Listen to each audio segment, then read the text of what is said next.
Allah'ın elçisi sallallahu aleyhi ve sellemin evlənənlər üçün etdiyi duanı edirəm.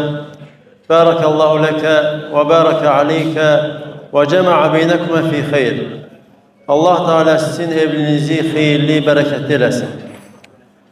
Və Allah Teala sizə salih zürriyyət bəxş eləsin. Valideynlərinə sevinç olan zürriyyət.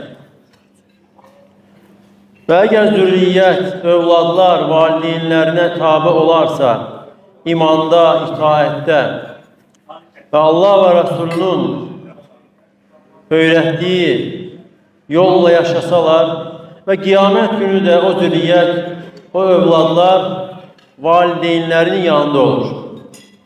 Və Allah Teala buyurur: وَالَّذ۪ينَ آمَنُوا وَاتَّبَعَتْهُمْ ذُرِّيَّتُهُمْ بِإِيمَانٍ Və iman gətirənlər və zürriyyəti imanda onlara tabi olanlar Əlhaqnə bihim zürriyyətəhum Biz onların zürriyyətini onlara qovuşturarıq və əməllərindən heç nə naqisləşdirmərik.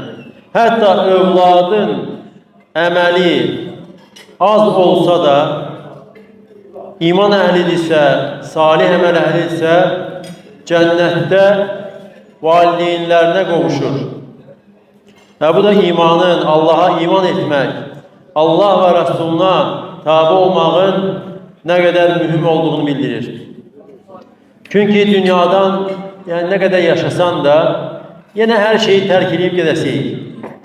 Axır, müsəlmanın vətəni cənnətdir və o vətəni üçün hazırlaşmalıdır.